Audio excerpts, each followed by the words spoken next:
Hey, it's Pallavi Kashyap. Welcome to the podcast. Hello and welcome to this new episode. And in today's episode, I have my very good friend Craig Siegel, who's also my business mentor. And he's going to share a few of his nuggets, how he developed his business over a very short period of time. And before I go on to him, I'll give you a short intro, his bio.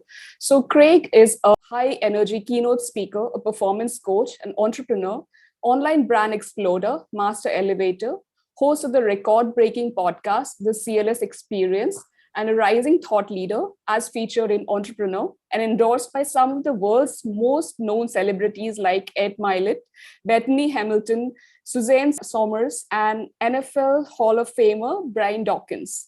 A little bit about his business. When the pandemic happened, Craig felt guided and left his lucrative and stable job on Wall Street and went all in with his passion and purpose to help people revamp their mindset and fulfill their potential. Craig's unique combination of energy, motivation, inspiration, charisma, and business has led to the meteoric rise of Cultivate Lasting Symphony, his brand, a contagious, never before seen explosion that has impacted millions of lives worldwide, including me. So once again, Craig, welcome. And thank you so much for your time before I start, because I know if it was not for this episode, you would have been sitting with some, another millionaire and discussing, about some other business growth and all that. So before I start, I wanted to, with my whole heart, I wanted to thank you. So let's start with my first question. Is there anything that, I know you're a very social person, you're all over the internet and you have everything that you do is all on internet, but is there anything that has never come out? And, if that comes out through this episode, it would be like great. Thank you so much for the unbelievable introduction. It's funny because I'm usually the one giving them, but it felt very good to be on the receiving end. And in regards to, being here with you, your family, to me, you're in my community. I have so much love and respect for you. I'm so proud of you and I would do anything for you. So thank you for having me. In regards to the question, something that I spoke about recently for the first time, which surprised a lot of people, is use the word social. Ironically enough, I'm actually very shy and an introvert by nature. But when I started CLS and I was going to pivot from Wall Street, which is a physical office, to building an online brand and so forth, I understood that I had to be in front of a lot of people, filming myself and so forth on camera. And so by reprogramming my brain, I made it so that I became comfortable being uncomfortable. So now I show up each and every single day and I'm very comfortable in front of the camera, this, that, and the other thing, on stage and so forth. But interestingly enough, that was a skill that I had to develop because ultimately I'm an introvert by nature. So I think that surprises a lot of people. But the good news is for anybody out there that is trying to do something similar, maybe not exactly the same, and you feel like that's uncomfortable for you, it's a skill set and a paradigm shift that you can change and you could develop. Right. And it's all about practice. The more you practice, the more it becomes natural. That's it. Yeah. Just like anything else, it's repetition. And then it starts to become second nature, like you said. Absolutely. I have another question for you. I've heard you interview many of these leaders about their definition about success. So I'm sure you have a lot of similar definitions, but what, according to you, or if you have taken any of those success points and made yours, so what is your definition of success? Yeah, what a great question. I'm happy that you asked me, and it's funny because you're right. I ask all the big people and so forth this question, and I always get so excited because you always get a different answer. And this is something I've learned, pal. Depending upon what season or chapter you're in your life, you're going to have a different definition of the word success. Right. For example, years back, success might have been making money to me, although I was a bit more immature back then. Success might have been looking good, working out and so forth. But I'm evolved. I grow each and every single day. For me right now, at this point in my life, success is measured by how happy I am and how big of an impact I'm making. And because I'm working on both those things each and every single day, and I'm very happy now that I'm stepping inside my vision and living my dream, so to speak, I've never been happier. So in essence, I guess I've never been more successful. Great. My next question is, we all have mentors, like need not be just business mentors. Like I have my spiritual guru, my other teachers. So likewise, who is that person you look up to? Maybe it could be family or father, or, if you have any specific mentor who you look up to, and, what traits do you want to take forward from that particular person?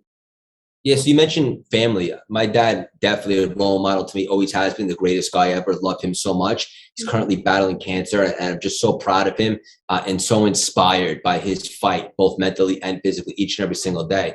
In regards to the online space, like when I stepped into this world, it was very important to me, just like you, to surround myself with the right people, people that have more experience. And it's funny because I used to think I could do everything myself. When I finally realized, no, that's the ego talking, check that and realize that we don't know what we don't know. And so I started to surround myself with big, experienced, successful people. So like Dave Meltzer, for example, we do the paradigm shift every Saturday. I formed a relationship with him. I flew out to California to shake his hand. We became best friends. I look up to him for several reasons. In fact, I just got off the phone with him before this call. One of the reasons being is that he's been doing this a lot longer than I have. I think he's 54 years old. So he has a lot more experience than me. And sometimes just speaking to someone with more experience, they help you get a different perspective so you can prevent some of those dummy taxes by making mistakes. So Dave is somebody that I work with directly. And then I have my indirect mentors too, like Ed Mylett, who I've become friends with and I've interviewed on my podcast and so forth. And just people like online that I watch what they do or I read their books and I'm inspired with what they do. So I have direct mentors and then I have indirect mentors. Right, right. This question I have is I'm also looking forward to this answer because your brand has really exploded over, like, say, not exactly 365 days, but over a year, So I know many other business mentors or many of these guys who've been doing it for years, and they always have a story like, we did it for 3 years, we did it for 5 years, or we did it for X number of years. But yours has been, like the compressed version. So I wanted to know, like, what is it? I know you are very strong in mindset, but along with that, is that the only thing that has helped you scale so exponentially in a compressed period of time, or what else are the ingredients that make up to a brand like CLS? Yeah, what a phenomenal question, pal. And this one, it's a pretty loaded question because there's so many different things. First and foremost, in the beginning of the pandemic, when I had that really spiritual moment where I had always felt guided and called, but I was able to put it all together. Not to sound too spiritual, but like I heard the whispers in the beginning of the pandemic, and I started to take shape and put together what CLS would look like. It also occurred to me at the same time that I had been miserable for so long on Wall Street doing what I was doing. So for me, I was motivated by death.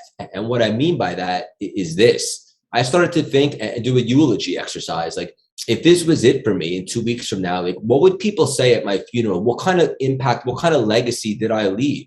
Sure, I had some nice relationships and so forth, but did I really make a difference in this world? Like, did I live to my true potential, to my purpose? And the answer was no. And I had to get really deep with myself. See, I believe that every single person is here for a reason with a purpose, and we all have our individual gifts. And I started to create a sense of urgency for myself. I wanted more. I wanted to contribute to this world. And I live with a sense of urgency. I live with the fact that I don't even know what tomorrow brings. So I'm going to live in the moment. Even this conversation right now with you, like, I don't care about the future. I don't care about the past. You're just getting all of me right now. I'm super present. So with that, that's my maniacal drive. I'm literally obsessed with this stuff. And also because I was able to put together CLS and get clarity, I love this stuff. I chose something that is really passionate to me, which is personal development. That was the dream in my heart, and I raised the volume.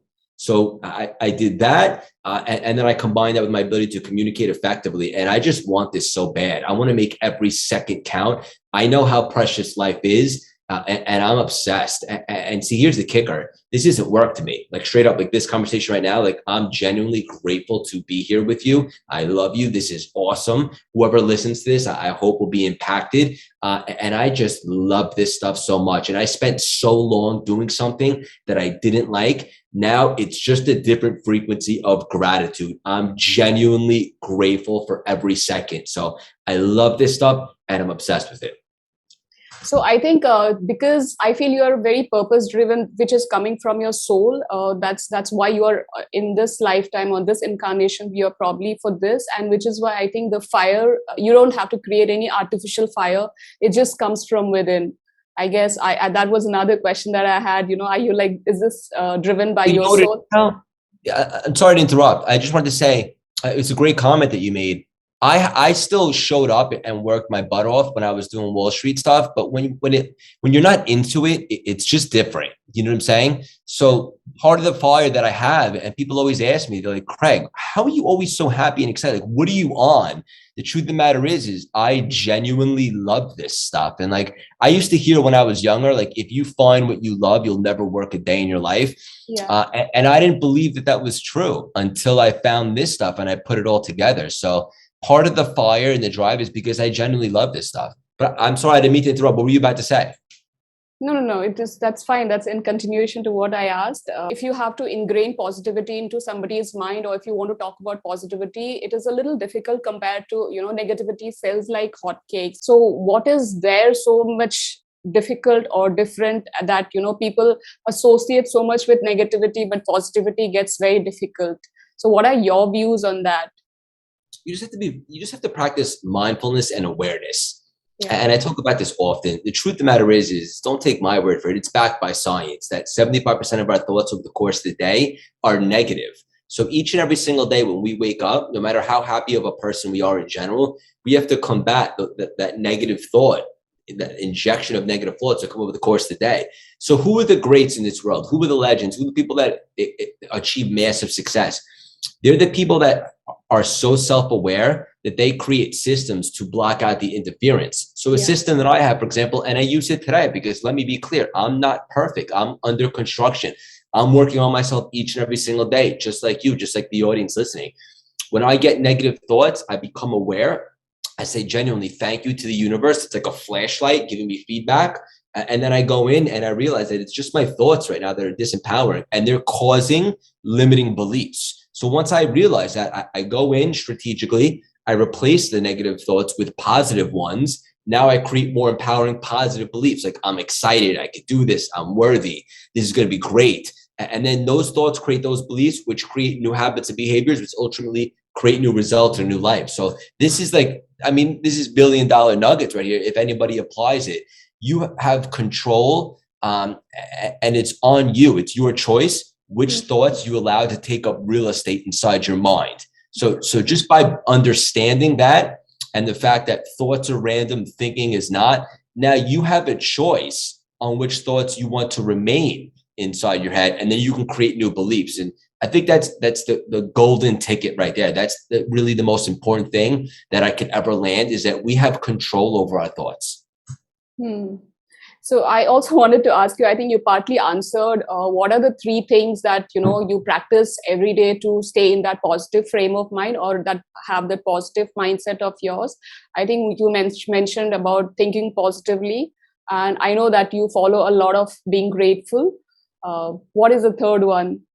I just wanted So one of the things I do is obviously the thoughts. I'm in control of my thoughts each and every single day. And just to be clear, like, whereas the old Craig would have a bad week or a bad day, now it's just a bad moment because now I'm aware of my thoughts and so forth.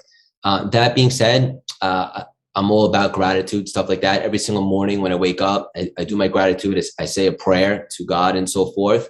I'm very big on my faith and I work on my relationship with God every single day.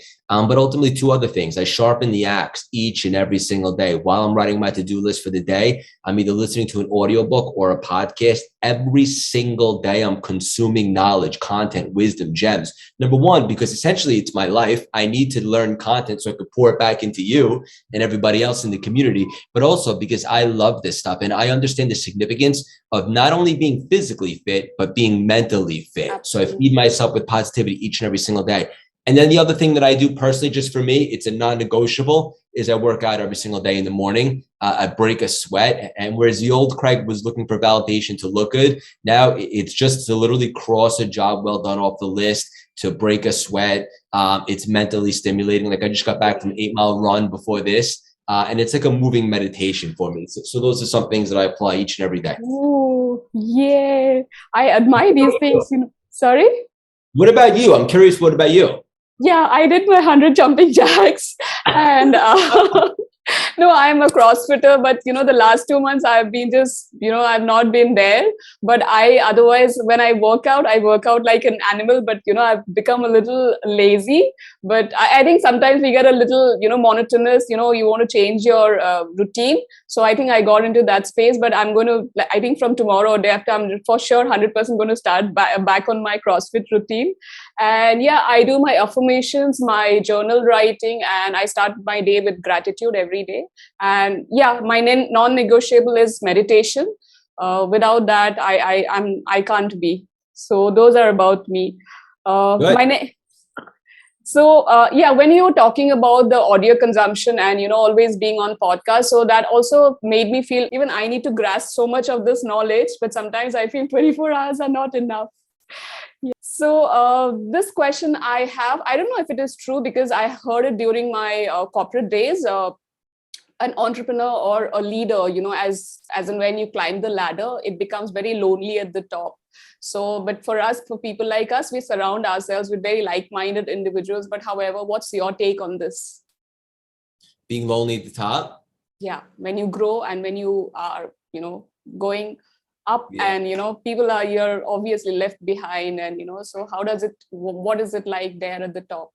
I never been asked that question before, and I really appreciate you challenging me. It's great. For me personally, I have this mentality that I've never arrived. So I'm never satisfied, which I guess could be a gift or a curse. But I'm at the mindset that I'm always growing, I'm always evolving, and I can always become better. And so as I continue to be in bigger rooms and surrounding myself with bigger people, I'm constantly picking their brain, getting knowledge, getting wisdom and so forth. So I'm never really alone. Like, for example, I just had a big keynote speech last week in Atlanta on stage. It was a huge success. It was so much fun. It was one of the biggest ones that I've had yet. And just networking with some of the people in that room after. Like, I'm learning new things. It's exciting. I'm stretching myself and so forth. And so the key is the only way you get to the top is if you don't believe that you could still grow. And I refuse to have that mentality. So I'm always with the mindset that I can always learn, grow, adapt, spread my wings and fly. And as a result, I'm always surrounding myself with new people. It's true that as I continue to grow, it's bigger people, more successful, but I'm always going to be around picking their brain and learning everything that I possibly can because I am a work in progress. Absolutely. Great answer. This question I'm asking because I want an answer for this. You are connected to so many of us, sometimes with a smaller group than I have, I feel a little challenging to connect with so many people, but you do it with style, you are like connected to every individual at a personal level. How do you do that? I mean, do you have that gift in you or have you built that, or is it natural to you? How do you do that? Connecting to each and every individual. Yeah. So, first of all, I appreciate the acknowledgement. Second of all, I think the difference between me and some other people like in the space is I genuinely care. I really do.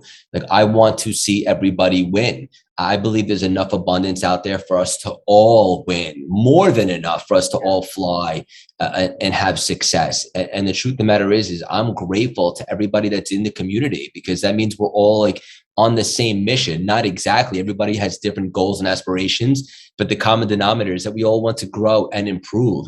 And that means something to me. I don't take that lightly. And so, I can't get back to everyone now, like who comments and stuff. But when I first started CLS, I made it my effort to literally respond to every single person's comment until I was blue in the face. Now there's just not enough time in the day, but I do have a team that I'm building and so forth. So they help out. But ultimately, I go the extra mile, pal, because I think it makes all the difference. So many people like yourself have come up to me and said, Craig, I just want to say thank you. You make CLS feel like a personal connection as opposed to other people where it's just business. And that means something to me. I genuinely care and I want to see everybody win. And based upon what I was able to accomplish in the last year from completely reinventing myself, I had one life on Wall Street miserable, and then I transformed and went into CLS and it exploded. That tells me that everybody can do that in some fashion. I'm no different. And so I genuinely just want to see everybody fly. I want to see people succeed and be happy. And I think, unfortunately, there's a lot of people in the space that don't feel that way. I've heard your story a lot of times about the tumor you had, and I believe, I don't know if I'm right, if that was the biggest challenge you had in your life, and what was a lesson you took from it, from that episode of your life? Yeah, I don't know if it was the biggest, but it was definitely up there. So I was caught off guard. As you know, I was at a big speaking engagement, and I was playing football on the beach with the boys. Never a good idea. And I came down hard on my foot, and I got injured. And I came home, and I went to the doctor. He put me in a boot, and he said, "You have a sprained ligament. Let it heal for a couple of weeks." But here's the thing: I was training for the Chicago Marathon while this was happening, and I was speaking about it to the community and social media that I'm going to shock the world. I'm going to run Chicago. And so for the key word, I was using the word I, more of an ego standpoint. And I acknowledge that now. And when I got the tumor, the doctor called me after I facilitated an MRI, even though he didn't suggest it. I just felt called to do that. And he calls me the next week and he says, "We'd like you to come in." And I said, I have a lot on my plate today. I'm very busy. Hit me with it. Is it torn? And they said, "No, the ligament looks good. We found a tumor on the bottom of your foot." Shook me up, as you can imagine. The old Craig would have had a big pity party, felt sorry for myself, felt like a victim. But I'm just a different person now. And I know that life happens for us, not to us. So although I didn't know why it was happening at the time, I knew there would be some really good lessons and that it would end up propelling me to something greater. So I had the surgery. I got the tumor taken out. It came back benign, thank God. I was on crutches, stitches, all that. And all during this time, it gave me an opportunity that I would not have taken otherwise to really start studying the quantum, the law of attraction, all this stuff. The truth of the matter is I had been skeptical about it for quite some time because it's a little woo-woo and it was beyond my senses. But if there was ever a time to buy in, it would be when I was on crutches and I couldn't move. And so I started to go down the quantum. I went down the rabbit hole, pal. I mean, like the fact that we are a soul and a spirit having a human experience. We have unlimited potential, the power of intention, the law of attraction, surrender and flow, all this stuff. Just that we vibrate. We're like an energy. All of us are energy. Everything is energy and so forth. And all of a sudden, I started to get very confident. And then I was able to get to the start line of the New York City Marathon, which was only 3 weeks after Chicago with no physical training. But this time it wasn't we were doing this to raise money for American Cancer Society, which is a great cause, and to inspire my dad who's battling cancer. And we ran it the fastest I ever ran in my entire life. And you don't just run 26.2 miles without physical training. Like that was a quantum experience. There's no other way to describe it.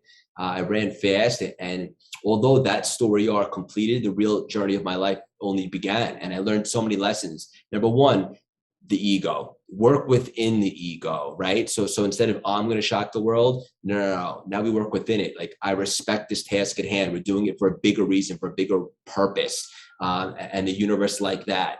And then also it gave me the opportunity to really study the quantum and understanding energies and attraction and manifestations. For the first time in my life, I'm experiencing real-time manifestations. And I don't know if I would have taken that opportunity if I wasn't on crutches and so forth. So I learned so much, but specifically working within the ego and all that stuff. And it was one of the biggest blessings in disguise of my life, that tumor situation. And again, no coincidence there. That was God saying, let's slow down for a second, young fella. We have a couple lessons to learn. And I'm very grateful for it. And the last thing it taught me is I started to become very open and transparent with the community. I started my show Transparency Hour, and I told everyone about the tumor, and they saw me go through the process. And it really strengthened and developed my connection with the audience. And that was priceless. So being vulnerable and all of that. Yeah, absolutely. So coming back to continuing to this question, since you talked about law of attraction, energy and all of that, since I am in the energy healing field, I wanted to understand, have you ever tried energy healing? Have you tried on your, on your health, on your tumor prior to that or after that? Or never? No, because I didn't really buy into that stuff until the tumor situation. And with the tumor, I actually had surgery to get it taken out.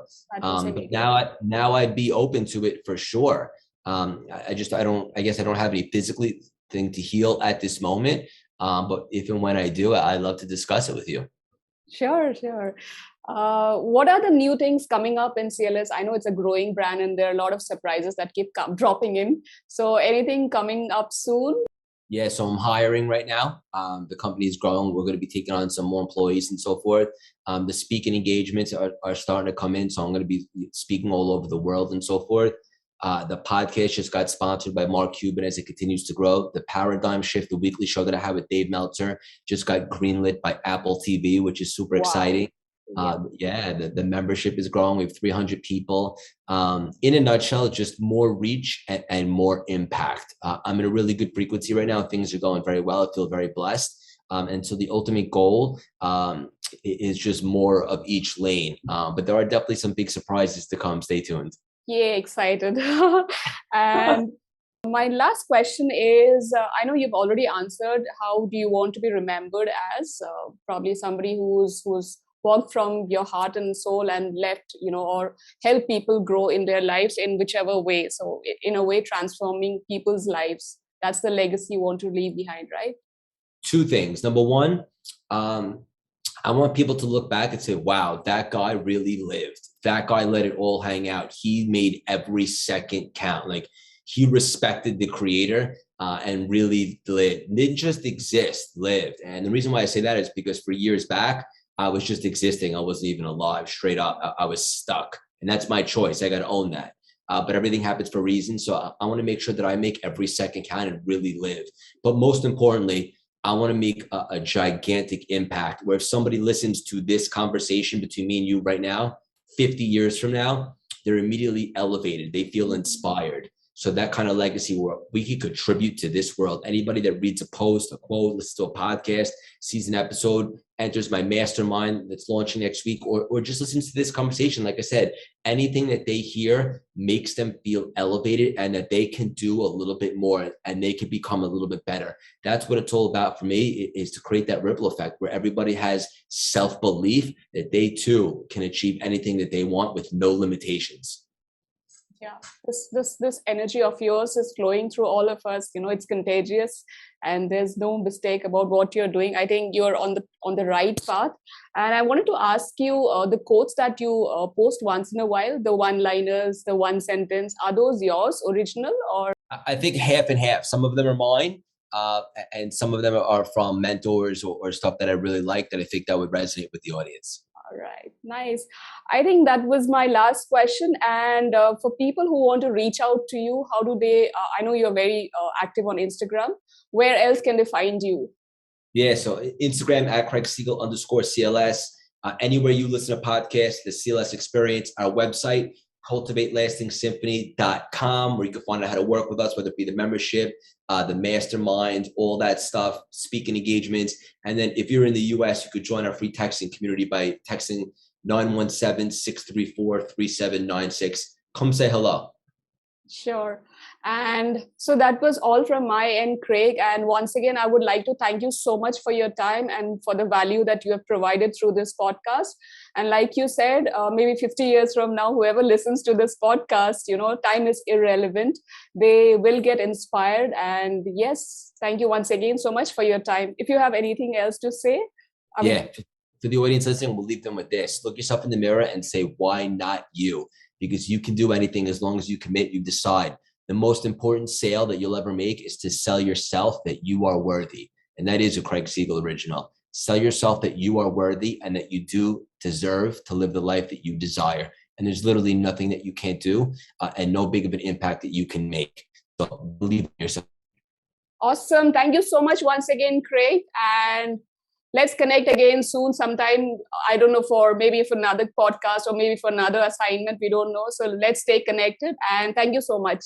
Bye. How your family? You're not going anywhere. Love you. Yeah. Thank you.